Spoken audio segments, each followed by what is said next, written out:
د وسلوالو طالبانو او داعش ډلې دغه 150 کسیز ګروپ چې د کونړ چپې درې، ماڼوګي، وټپور، نورګل، دانګام او یو شمېر نورو ولسوالیو کې د حکومت خلاف جګړه کوله، د خپلو وسلو سره یوځای له حکومت سره ملګري شول.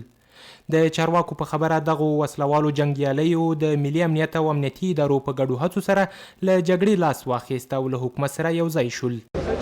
150 نفره وسلوال چې په دې کې اکثره ثقیله وسلې، کلاشینکوفونه، راکټ، پیکاوې، حتی داشکې تاسې ولیدلې چې دوی سره یو ځای دوی د صلح له پروسې سره تسلیم شو.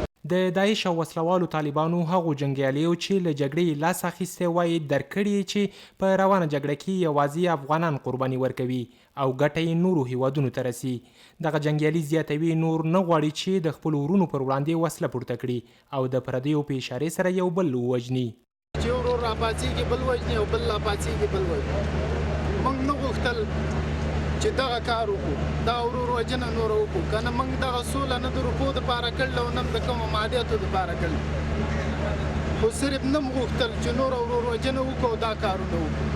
د پاکستان او د دې ټول لاسوهنې ته موږ وکتله، موږ ته د حکومت حق باندې معلوم شو او بس د حکومت موږ د خپله خاوره موږ وګڼله، د دې افغانستان خلک موږ خپل ورونه وګڼله. بس د دغه سره نورو ته هم بس دا ویل لرو، دا پیغام ورته لرو چې انشاءالله دا زموږ افغانستان دی، دا زموږ خاوره ده، ټول همدلته راشي، ټول انشاءالله زموږ ورونه دي.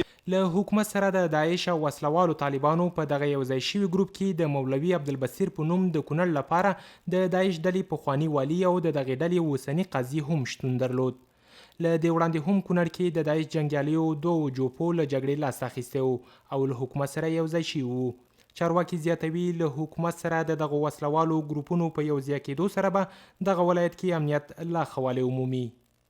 قذافي مل، انعکاس راډیو تلویزیون، کونړ.